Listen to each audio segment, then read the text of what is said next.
whenever you're ready. My name is Christy Spalding. Today is May 13th, 2014, and we are in Cordell, Oklahoma, interviewing Radonna McPherson Sawatzky as part of the Voices of Extension Oral History Project. Thank you for joining us today. Talk a little bit about your early life. When and where were you born? Well, that's kind of a unique story. Most people think that I was born in Weatherford, but my dad grew up in Weatherford, my mom grew up in Hydro.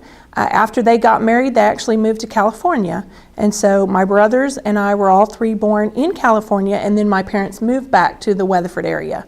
So I was actually born in California, but I've spent most of my life in the Weatherford or Custer County area. And what brought your family back to Weatherford? Mainly family. Since my dad was from Weatherford and my mom was from Hydro, they had family there in the area. And so they went out to California to make $1 million like everybody did during those years, and it didn't quite work out, so then they came back home to help out with families. When you were growing up, what did your parents do for a living? Well, my parents were a pretty diverse group of parents. My parents owned McPherson's Honda Sales, which sold motorcycles at that time. My parents also ran an auction service, complete auction service, so my dad was an auctioneer. My mom and dad were also real estate agents. Both of them had their real estate license, and so they did a variety of things. In your earlier years of life, describe any interactions your family had with Extension educators, whether 4-H or through the home demonstration clubs or agriculture. Okay. Well, my dad did grow up on a farm. He was a single child. His parents were involved in custom harvesting and went all the way up to Colorado and cut for Coors. So, of course, he had some interaction with agriculture agents. But really, my mom was probably the one. She was in 4-H in Caddo County. And she would tell me about getting on the bus from Hydro and riding the bus to Anadarko for fashion review and speech contest. And in those days, 4-H was still in the schools, still is in Caddo County today. They still bring busloads of kids to their 4-H events. But she was very much an active member of 4-H and grew up in the 4-H, did all those activities in 4-H. And so that's really why I wanted to be in 4-H, is because my mom had told me her stories about being a 4-H'er.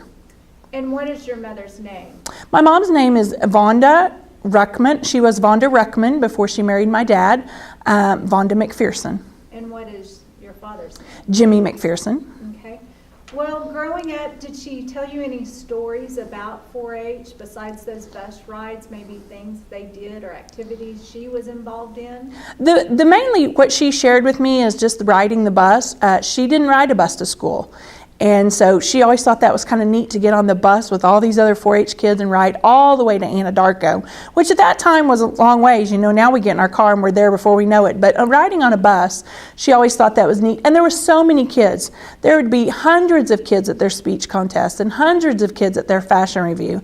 And she would always talk about, you know, just meeting people from across the county, and then you might not see them for a whole nother year again until you went to another 4-H event. So that was kind of fun to her. She has some really good friends that live at Hinton that were in 4-H that, you know, we see now sometimes. And so she had some very good bonds or very good friendships that became because of 4-H. Describe some of your own interactions in 4-H when you began to be a leader or a member? Well, I started as a member. My brothers showed animals, so of course I wanted to show animals, but I also wanted to do the sewing because my mom had told me about sewing and about foods, you know, so I wanted to learn to cook. So I was very into doing those kind of things, kind of what we would call the home economics type area things. Oh gosh, I can just remember, you know, our clubs were big back then, so we'd get together and there'd be 30 or 40 kids at our 4-H clubs, and moms and dads were there to help. We did all kinds of activities. We'd have speakers come in and present about fishing or building fishing lures or just different things like that. But probably the main thing that I remember about 4-H clubs was the citizenship projects we did. We always had a citizenship project. We were always working on something for someone or doing something for others. And so I really remember the citizenship projects. Describe what a typical 4-H meeting might be like.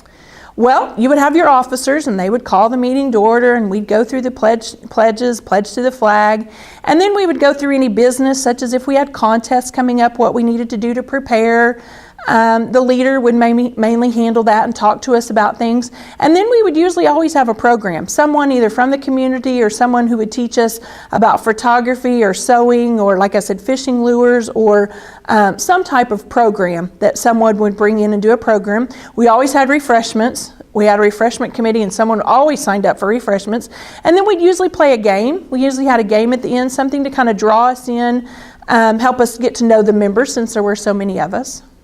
How old were you when you became a 4-H member? I was 9. I started when I was 9 because both of my brothers were already showing livestock, and so I wanted to be showing livestock, and so I started in 4-H at the age of 9, 1975. So your brothers, what are their names, and were they also actively involved? My oldest brother, Rodney McPherson, he now lives in Skytook, and he was active in 4-H a little bit, mainly just to show, and then chose to move on to the FFA. My other brother's name is Ricky McPherson, and he is assistant district attorney now, and he also was in 4-H some. He was probably in 4-H more than Rodney. He liked to do some of the boy kind of things, I would say, in 4-H, such as wildlife and some of those kind of things. So he stayed in 4-H a little bit longer than Rodney did, but they both did eventually change over to FFA, and I stayed in 4-H. I never joined FFA. Can you talk about some of the leaders or extension agents who were involved? Yeah. That's kind of kind of funny with me because, you know, I look back at the people who touched my life as a 4-Her, and not only did they touch my life as a 4-Her, but they also touched my life as an extension educator. Some of the people that were very important to me and kind of molded me and shaped me and helped me choose my career were Mary Peck, who was my 4-H educator for several years.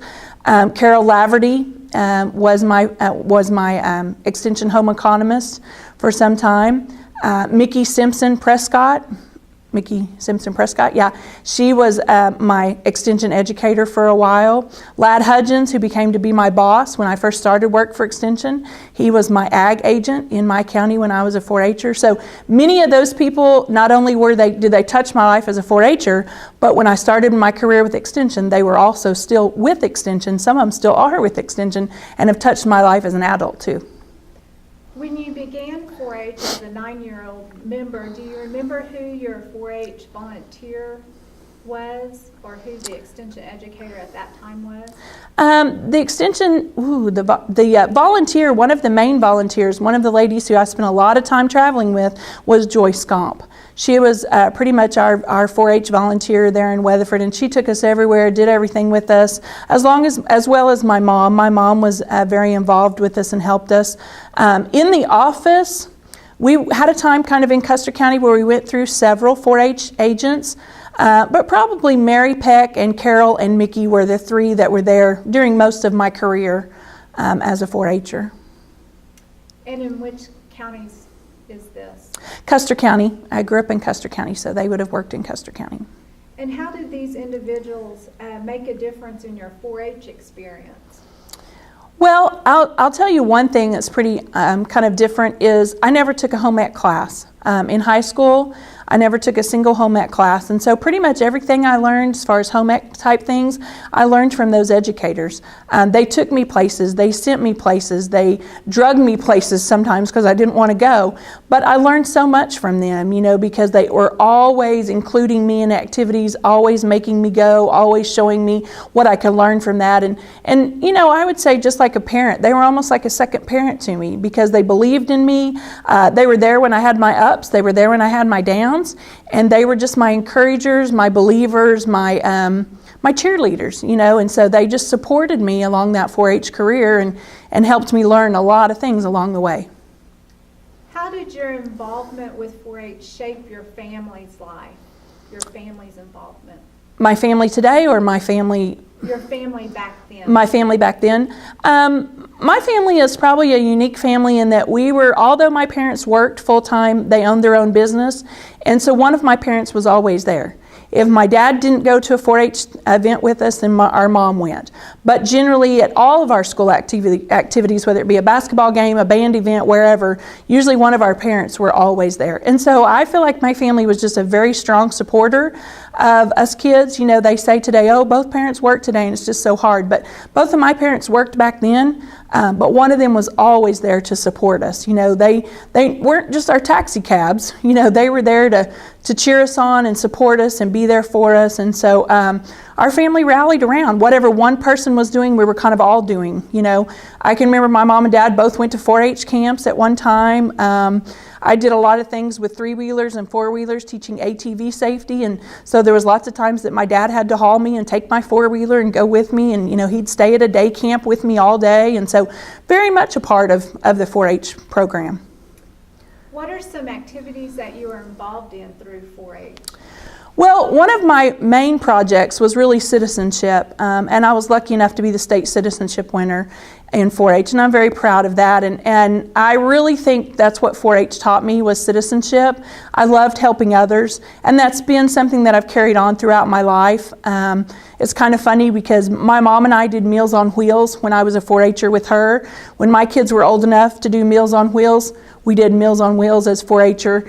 And next Monday, my mom and I again will be going out and doing Meals on Wheels. So that's kind of been a project, you know, that we've sustained through the years, but did a lot of citizenship projects, just learned about, you know, taking care of others and being responsible and being involved. But I also did ATV safety. I did a lot of ATV safety because my parents were dealers and could loan me a 4-wheeler.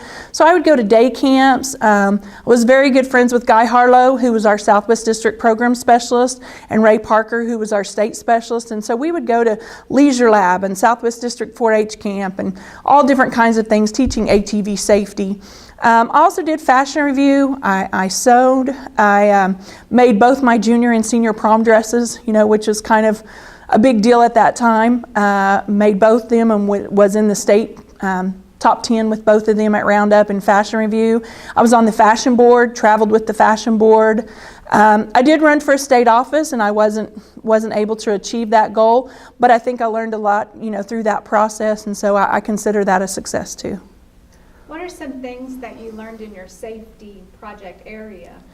In safety, you know, I just learned a lot that your safety is you. It depends on you. You make choices every day, and you can either choose to make good choices or you can choose to make bad choices. And we try to teach that, you know, even today with the ATV safety program, that you're responsible for your safety. You know, your parents are responsible if you're a young child. Your teachers are responsible some as being at school, but ultimately you're in charge of your safety. You need to be aware of things around you and things that you're doing and take care of yourself. How are you different today as a result of 4-H? Well, I honestly believe I wouldn't be where I am today without 4-H. It molded me, it shaped me. I knew when I graduated from high school that I wanted to work for Extension. I knew to be able to work for Extension that I had to have a vocational home economics degree at that time. And as I told you, I had taken no home ec classes in high school at all. And so everybody was like, what do you mean you're going to get a degree in vocational home economics and you didn't even take a high school home ec class? And I said, you know, I learned all of that through 4-H. I learned sewing, I learned cooking, I learned, you know, all of those basic life skills through 4-H. And so I really didn't need to take those in high school. But it shaped me. It definitely made me the person that I am today. I would not have chose this career had I not been in 4-H and learned about 4-H and knew what 4-H was. And so, yeah, it's definitely made an impact on the person I am today. Describe any 4-H trips that you went on growing up. Wow. I went on just about every trip I think you can go on back then. I went to Kansas City, which was my first real trip away from my mom and dad. You know, that was kind of a big deal at that time. Then I was able to go to Washington, D.C., and what a joy to go to Washington, D.C. to actually see your capital. You see all those on TV, you see the White House and the Washington Monument and the Lincoln Monument and all, but until you see them face to face, really doesn't make you realize what it is to be a citizen of the United States. And so that was a great honor. I got to do that as a 4-H'er, and my husband and I got to do that in 1991 as chaperones. And so that really kind of made it even more in perspective after you go and take a group of kids and try to show them the same type of things, the Arlington Cemetery and different things like that. But I loved Washington, D.C. Washington, D.C. probably made a huge impact on me because I came back and I wanted to be I wanted to be more involved with government. I wanted to learn more about government and do some of those things. And so I was a page for the House of Representatives at our state capitol one week and just really tried to learn more about government coming back from that trip. I also got to go to Chicago as a state winner in citizenship. I got to go to Chicago and to a conference, and that was awesome. Coca-Cola was my sponsor, and they rolled out the red carpet. You know, they took care of all of our meals. They showered us with gifts. I mean, that was a great experience too, to represent 4-H and get to go on that trip. Taloga and her family just opened their arms to me. I still have wonderful friendships with them today.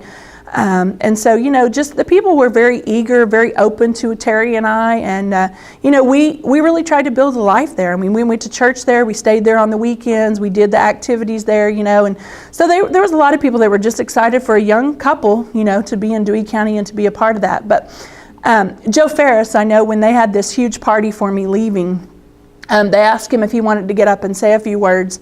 And he stood up and he said, "Oh my goodness, Radonna, I could stand up here and I could tell all these, you know, wonderful things about what you've done in Dewey County and how much we appreciate you and all this." But he said, "I'm just going to tell you this. Thank God in Greyhound she's gone." And they have this on tape, you know, they're recording kids talking about it, and everybody laughed, you know, and then afterwards he said, no, he said, "What I just mean is she about worked us to death," you know, and said she was so involved and wanted our kids to be doing things and always going. And I was very active at that time. My husband was still working at school, Weatherford, so he drove back and forth. So a lot of times at nights, it was no big deal for me to have 4-H events or on the weekends because Terry was busy doing his career, you know, doing his education. So those first 4-H families were my families. You know, they were my 4-H kids, but they were also my families. And so we did a lot of things together, spent a lot of time with those families. What was maybe the one activity that you enjoyed the most in Dewey Majors? You know, I really enjoyed camp. I like a setting with camp when you really get the kids on, you know, days and nights. And it seems like you can have some really good talks with kids when you're just, you know, out and about and doing things. But probably the 4-H events that I really enjoyed the most in Dewey and Major County were the 4-H events that the families came, where I really got to know mom and dad. Because I really feel like 4-H is a family affair, and it's great if you bring your 4-H kid and drop them off, you know, and they're involved in the activity, but it's better if mom and dad will come, you know. And so I really just didn't like the activities. We would do different type of family type activities, kind of like Junior Roundup, where the whole family would come, you know, and do activities. We had lots of just programs where the whole family would come and stay, you know, and so I really enjoyed those the most, where the families felt like they wanted to be a part too, just not dropping off their kids. Well, tell us some about being an Extension Educator in Ouachita County.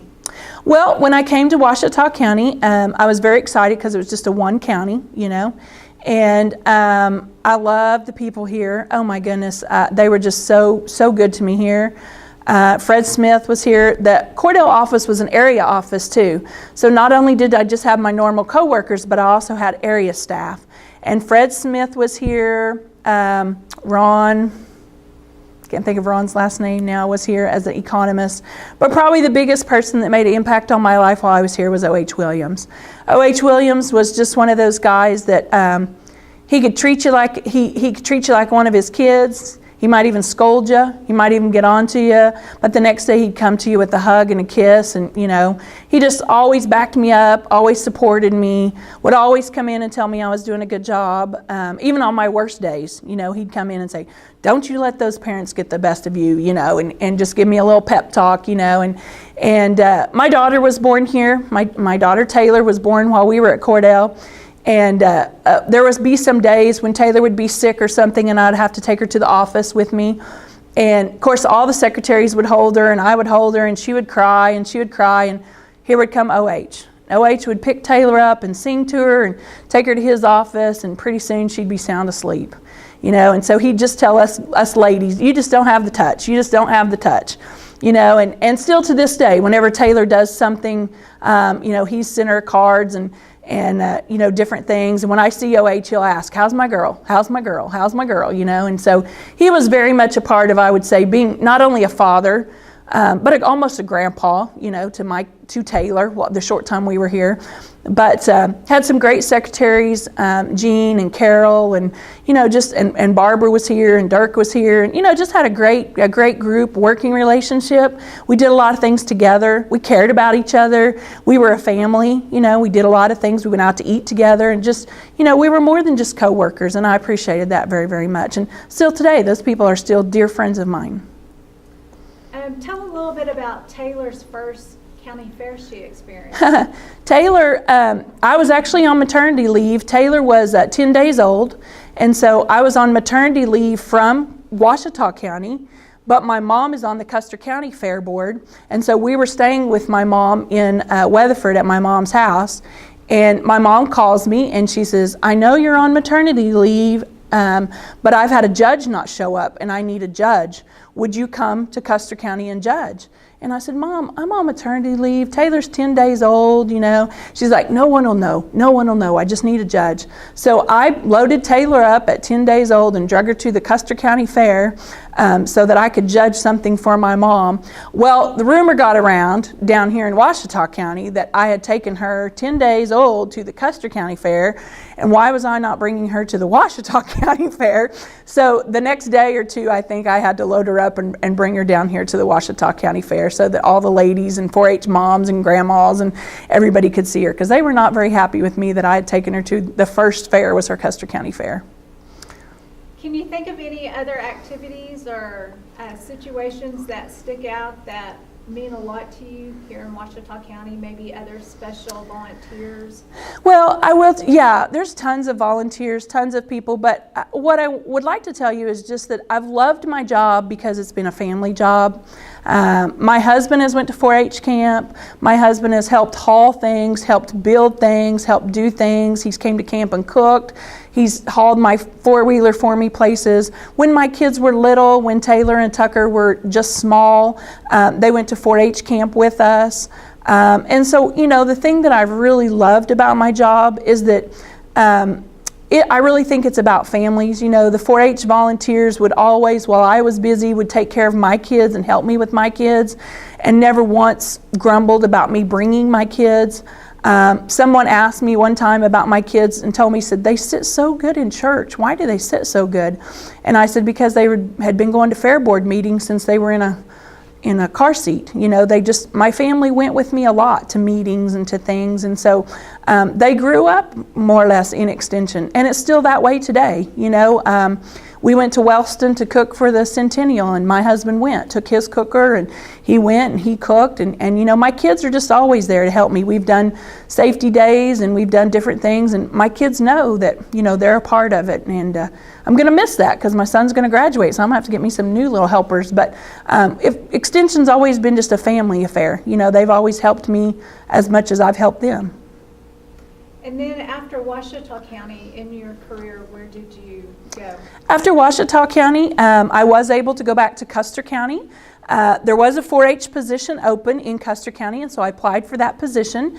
But Jeanette Jones-Webb was the FCS, or the home demonstration agent, and she wanted to be the 4-H agent. So she took the 4-H agent position, and then they asked me if I would like to take her position, which would be the home economist. And so I was worried about that a little bit because my love was the 4-H kids, but I also saw a chance for me to broaden my scope and my challenge, and so I took that position.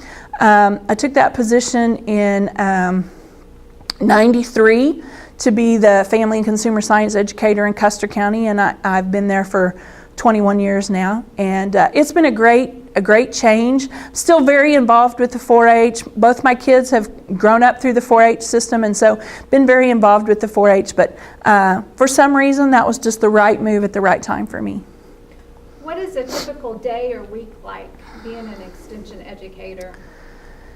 Well, that depends on the time of year and what's going on. You know, it's one thing that I do like about my job is it's something different every day. You never know what's going to be taking place. You never know what's going to be doing. And I can have a list a mile long of things I'm going to do when I get to the office, and I get to the office and you get a phone call, and that changes your whole day. But typically, you know, a day would be in the office helping people, you know, making phone calls, answering emails, maybe planning some programming, doing those kind of things. And then you may have a week when you're never in the office. You know, you're out doing programs. You're going from co-parenting through resiliency to teaching a program at the Sterling House to going to the Pioneer Center to do nutrition, or meeting with the 4-H kids to do something. So, you know, it's not really every day is not the same, and that's what I love about my job, is that every day is something different. And I'm still in the process of learning. Last week I went to a bed bug conference, and a couple years ago, I had some calls about bed bugs, and I was like, bed bugs, I don't want to know about bed bugs. But it's become a big enough issue now that we're having a conference about bed bugs. And so I went to that, and I learned so much, you know. And so I guess that's the other part about Extension that I love, is I'm a constant learner, you know. And so I like those new challenges. I like the new, that it's not the same thing every single day. What might be your least favorite part of the job then? You mentioned several things you love. And are there any surprises that come along the way? Oh, you know, there's always surprises in every job. Probably the thing that I don't enjoy the most is when you have an upset parent. You know, when I was a 4-H educator, you know, it seemed like stock shows and share the fun, those kind of things. You always have an upset parent. And so I don't enjoy conflict, you know, and so when you have an upset parent, it's kind of hard to deal with that. But on the other hand, I'm usually able to work that out with the parent, you know, and discuss with them. And so I wouldn't really say it's something I dislike or something I hate, but it's confrontational, and sometimes confrontation isn't always good. Surprises, you know, you think you know what your job is until you have someone call and say, okay, I'm going to can some meat, and what do I need to do? And you're like, let me make a phone call and find that out, you know. And so there's kind of some surprises along the way of questions you don't expect to get.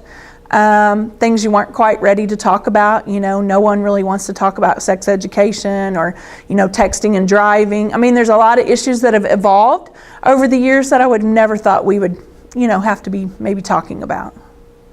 Well, it's very evident that you have a love for 4-H, and you started your extension career as a 4-H educator. How are you able to incorporate that love still for 4-H as a family consumer science educator? Well, as I said, I've had my own 2 kids who've grown up through the program and been very successful. Taylor was a state citizenship winner also in record book, and Tucker has been the state agriculture winner in record books. Taylor was a state officer. She served 2 terms as a state officer. And so I've seen my own kids benefit from 4-H. I've seen them both come from shy kids to kids that will talk and prepare, and just very proud of that. And so my love for 4-H comes from knowing what it can do for a child, because I know what it did for me and I know what it does for my kids. And there's nothing better than a 4-H kid coming back to you and saying, you know, I am where I am today because of you, because you touched my life. And you know, I've had that great honor to see those kids go on and get jobs and be successful. And that's what keeps that passion alive. And it really keeps the passion alive when you see them give back. When you see that they've learned that 4-H is about giving back to others, and you see them volunteering, and you see them doing things that maybe they wouldn't have done had they not learned that through 4-H. And so I do bleed green, I believe. I mean, although I am a family and consumer science educator and I feel very strongly about my job and I love my job, I also feel very strongly about the 4-H youth. Because I know they're our future, you know, and so, and I know through 4-H, you know, even I have a young girl who was a 4-H'er of mine.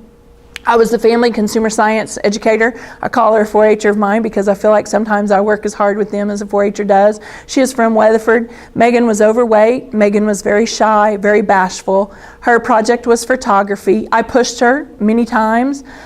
We did photo IDs for parents, that you get your child photo ID'd with their thumbprints and all, you know, in case your child gets kidnapped or anything. And it was very much out of her realm to set up her displays and her booths and do that, but I pushed her to do that and pushed her to do that and pushed her to do that. When she graduated from college, she went to Oklahoma City to college and got a job at JCPenney's taking pictures for family pictures in their salon that they have there at JCPenney's. And after she graduated from college, she got a job for Carnival Cruises as their photographer, and she's been to like 8 countries, sailed all over on Carnival Cruises, taking pictures and being their photo person. And she has sent me many reminders telling me that, I wouldn't be where I am today if you hadn't pushed me. And there was times she got up to give a speech and would cry, and I wouldn't let her sit down. I just kept prompting her and saying, "You can do it, Megan. You can do it. You can do it." And so she knows that I helped mold and shape her, and I'm very proud of that, because she would not be where she was today if it wasn't for a love that she found in 4-H through photography, and also some of that pushing.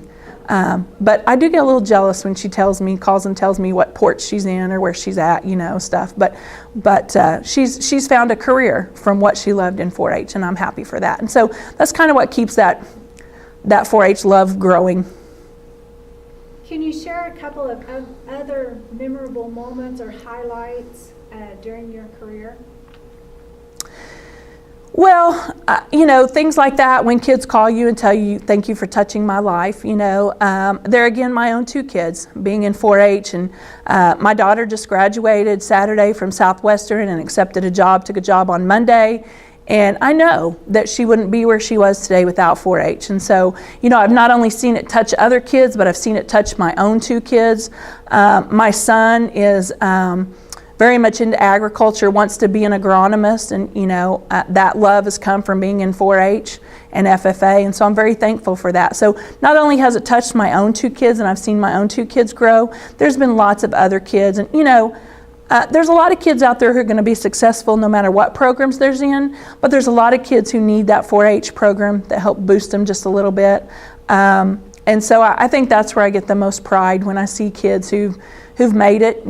I was when Taylor was a state officer, I was very involved with that officer team, and I consider those kids to still be my kids. One of them graduated this weekend also from college, and sent me a graduation announcement. And so it gives me great pride that those kids care enough that I touched their life to still stay in touch with me. Over the course of your career so far, how has your job changed? Wow. I don't really know that my job has changed. I think some of the topics have changed. We're still doing programming like we were. We're still reaching people, helping people change their lives, helping people better their lives. Our mission, I think, is still the same, but maybe some of the issues have changed. As I said, who'd have thought I'd ever be teaching a program on bed bugs? I wouldn't have thought that was kind of in my scope several years ago, but it's an issue that has risen. Texting and driving, I do a lot with texting and driving, and that's a huge issue that's come about. So really, I don't think my mission has changed. I still want people to know that I care about them, and I care about changing their lives, and I care about helping them help themselves change their lives. But maybe some of the program issues and some of the needs have changed. I teach co-parenting through resiliency, and I've seen that program grow tremendously. My early years, there weren't a lot of divorces, and now we see that a lot. So we have a lot of kids that are affected by that. And so, like I said, we're still trying to help them better their lives and learn how to better their lives, but maybe we're just doing it through different topics and different ways. Describe the co-parenting program and your role and how that's evolved over the years. Co-parenting through divorce, it was actually called Co-parenting through divorce when I started. I've been teaching that class for almost 20 years now. It is a class, it is mandated in Custer County as well as some counties around me, that if you file for divorce and have minor age children, you have to attend a Co-parenting through divorce class. OSU Extension teaches that class in Custer County as well as in some other agencies. Those other agencies have quit, so I am the sole person that teaches that. And so every month I teach that class. It is a 3-hour class. The parents have to come. They don't have to come together, but they both have to come to a class. And mainly we talk about in that class what their children are going through, how to help their children. We kind of tug on their heartstrings, but we do it through research, letting them know, what it's like to be a child of divorce, what those stressors are, how we can help them, and that kind of thing. And I will tell you, that is a class I don't enjoy teaching, but that's a class where I feel I make the biggest difference. Because I'm not trying to help parents get back together, but I'm trying to help those parents realize what they're doing for their children and how to make things better for their children, and what we can do to help those children have as much of a normal life as we can. And so I've seen a lot of those kids come through. I've seen a lot of parents come through, and then I'll see those kids somewhere and know who their parents are or whatever. And so I feel like that program really does make a difference. Has any of those parents expressed some of the things that they learned and how it affected? Yeah, I've had a lot of those parents come to me and say, your class was really good. I hadn't thought about it that way, or I wasn't thinking of my child. I was only thinking of myself, that kind of thing. But probably where I get the most feedback is from the attorneys and the judges. The judges will say to me, oh my goodness, that couple, when I first saw them, was irate. And after going to your class, they really wanted to work things out for the kids and, make a better custody situation. Or the attorneys will tell me that.